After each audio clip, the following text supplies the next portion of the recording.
Sheriff Clarke coming up in a few moments. This segment brought to you by America First Policies. What a coincidence, because Sheriff Clarke is a senior advisor to America First Policies. Now, as the president said last night, we can't wait any longer to secure the borders.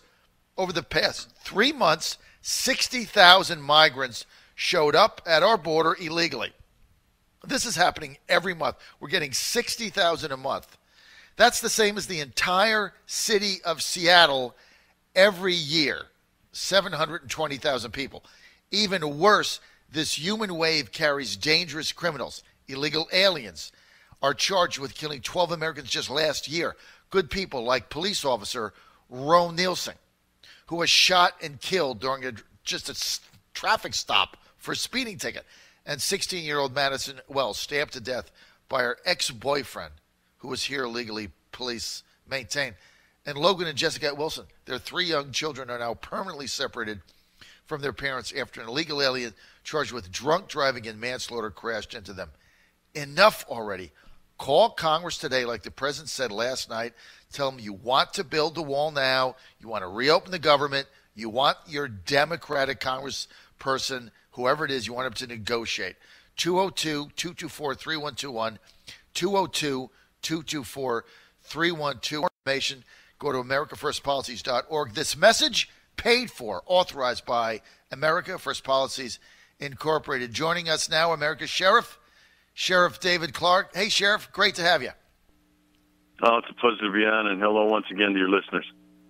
I know, Sheriff, this every Wednesday thing at 7:30, I look forward to it because you're always so interesting. You saw the speech last night.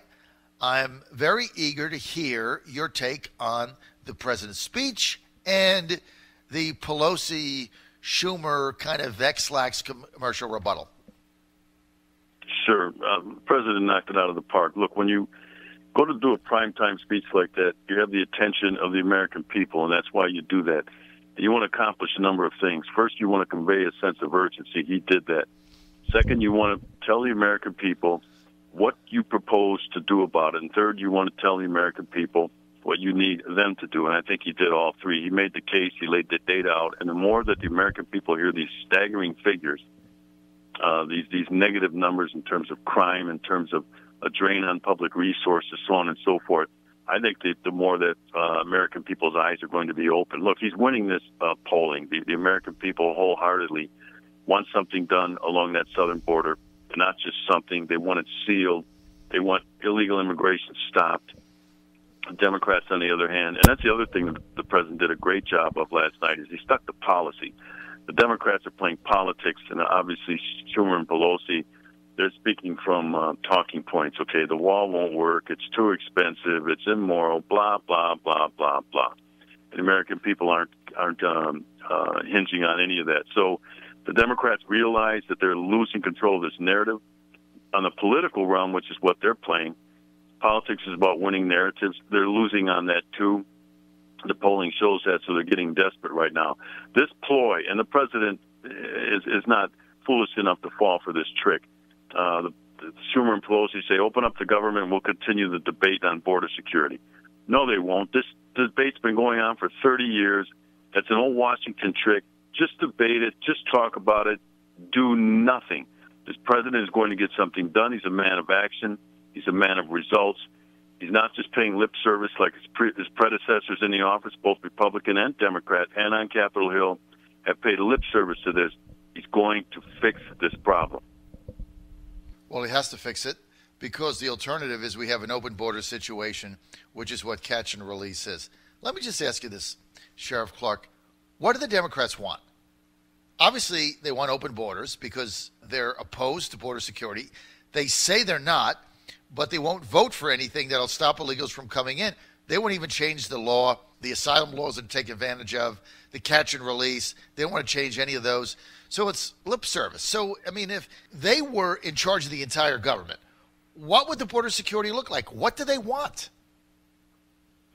Well, here's what they want. They want to replenish their voting base. That's what they're trying to do. They want to get these individuals into the country, give them amnesty down the road. They do this in a stair-step fashion. They know they can't get this all at once, but get them in the country first and get them amnesty and they're more likely to vote Democrat because these are individuals. This is another country's ne'er-do-wells. Let's be honest about that. This is not their best and their brightest. These are not in large numbers. They're not in large numbers going to add value to the United States. They're going to be a drain on public resources. They're going to be relying on the state, the welfare state, and therefore more likely to vote Democrat. That's why I said they're playing politics with this. That is their clandestine plan with this. I know they say, oh, we're for border security. We want stronger borders. No, they don't. That's just lip service. That's just a thing that they're going to use to try to convince people who don't pay attention. You know, they'll hear it and they say, oh, yeah, did you hear Nancy Pelosi? She wants border security. No, she doesn't. They want to replenish their voting base. So it's exactly what I've been saying forever.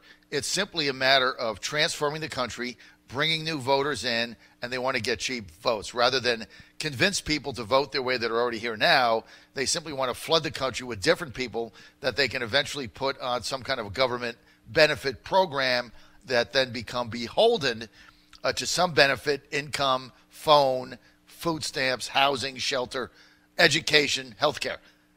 They become beholden to the Democratic Party, and then they become voters for them in perpetuity because they transfer wealth from person A to them, right? I mean, at the end of the day, that's really their goal, right? Honestly. Well, sure. And think about this, John. They have abandoned a lot of their traditional base. They used to have the blue-collar vote, labor unions, right. The middle class they've abandoned. So they've lost a significant portion of their voter base, and that's why I say they need to replenish that. How are they going to replenish that? They're going to do it through this influx of illegal aliens into the country. Like I said, down the road, push for amnesty, give them voting rights, and then they're more likely, because they're dependent on government, when you can't sustain yourself, they're more likely to vote Democrat. At least they'll be able to convince them to vote Democrat, or their benefits will be taken away. That used to work on seniors. It doesn't work anymore. They've abandoned seniors. That used to work on the middle class. Vote Democrat, or the Republicans will take, your benefits and other things away. That doesn't work anymore because they've opened their eyes. So now they have to find people who are less likely to pay attention, know what's going on, and be dependent on the state, the welfare state, to sustain themselves.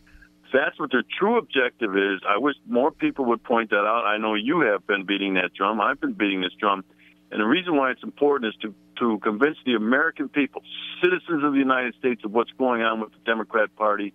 They've lost touch with the American people. They've abandoned their base. And so now they have to find a new base of support, and they're finding it in illegal aliens. It's really an incredible proposition the Democrats are doing. They won't be honest about it. I mean, I would have preferred if Schumer and Pelosi got on TV last night and said, look, we're losing elections. We need to get new votes. And we need to transform America. We want to change the makeup of it, just like Obama said. And the best way that we can do that is to encourage people from South America or anywhere to come into the United States and flood our schools and hospitals. And so, short-term pain, but in the long term, America is going to be better off because it'll be a lot more diverse. And by the way, Democrats will be in power forever. At least they'd be honest about it, right? Let the chips fall where they may. We're with Sheriff David Clarke, Senior Advisor, America First Policies. More information, you can go to americafirstpolicies.org and Sheriff Clarke's website. Look him up. Really cool. americasheriff.com. That's americasheriff.com. And he's been on the forefront of this illegal immigration battle in Milwaukee and Wisconsin for a very long time, and he's a veteran of this. So, Sheriff, the response last night, I thought it was something out of an X-Lax commercial. I know a lot of people made fun of it. They look like the Bopsy twins up there. But they basically had no solution and no answer. And their mantra, which was open the government and then we'll negotiate. Does anybody actually believe that if the president fell for that it would amount to a hill of beans? Well, they think that's going to work with the American people. Because they think that the people want the government open and they'll make them sound more reasonable, but it doesn't. No, nobody's going to fall for that. The president obviously won't fall for that, but I don't think the American people will either. Look, the American people aren't missing any of this with partial government shutdown. Right. Their lives haven't changed one bit. and it won't. So they have no answer, as you said. They can't be honest because, first of all, it's not in their DNA to be honest. But secondly, the reason why they can't be honest is because they're out of touch with the American people. Like the average voter, the ordinary voter, they've lost touch with. And so they have to create illusions. They have to deflect. They have to create a mirage of what they're doing. That's why they say, oh, we're for border security. Well, no, they're not. They've proven that they're not. They're really looking foolish right now. And some of the things that they say that, in refuting the president's facts, by the way, that half the drugs come in through legal ports of entry. No, they don't. Do they think drug dealers are so stupid that they would take that precious cargo of drugs and send it through a legitimate port of entry with all of the X-ray capability, the drug-sniffing dogs, and all the technology to detect this in these packages? Do they think drug dealers are that stupid to send it that way when they could just walk it across the border? No, obviously not. Obviously, their arguments are so vacuous, it's almost laughable. And I guess I'm frustrated, both of us are today, because I would rather them be candid in saying, look, we just need new voters. We need new voters. And because, we can't con the people that are here now into voting for us. So we need new voters. And if we can just keep getting them in, then we're going to be fine. And by the way, Republicans, come and join us, because Wall Street will continue to donate and fund your campaigns because they want cheap labor. And so one of the things the president did last night that I would have preferred he didn't do is, in this argument now, we have completely taken the economic ramifications of illegals flowing into the country, Sheriff, off the radar screen. So when the debate first started, it was they're taking jobs, they're lowering wages, they're overrunning our schools, their classrooms are too big, they don't speak English, they don't assimilate, they overrun the hospital emergency rooms. That's gone away, replaced with terrorists, gangs, MS-13, crime. But the economic argument is still a big argument, because one of the things the president has called for is a merit-based, skill-based immigration system to replace chain migration. Basically says to get into the United States, you have to have a skill that we need to get a job so that when you come here, you can work and contribute to the betterment of society. That argument here is lost in this. I mean, I get what they're doing, but why do you think the president abandoned the economic argument, Sheriff? Well, I think when you convey a sense of urgency, one of the things that does that more than anything else is the crime aspect, the terrorism aspect. That instills fear in the hearts of the American people. We're not that far removed from the last terrorist incident here in the United States. And obviously the crime problem goes on every day. Good law-abiding Americans losing their children, losing their lives. Officer O'Neill Singh from Newman, California, being murdered in the line of duty by an individual who should not have been in the country and who's been deported before. And so I think that's what hits home. The economic aspect, sure, but you know what? If you live in a community that doesn't have a lot of illegal aliens in it, if you're not a sanctuary state or sanctuary city, they're not overcrowding your classrooms, they're not using public service, public health, for which they're not paying into. And so it might not hit home as much, but I'll tell you what will get the attention of anybody, and that's why politicians use it when they run for office. They always want the support of the police. They always want the talk about support for law enforcement.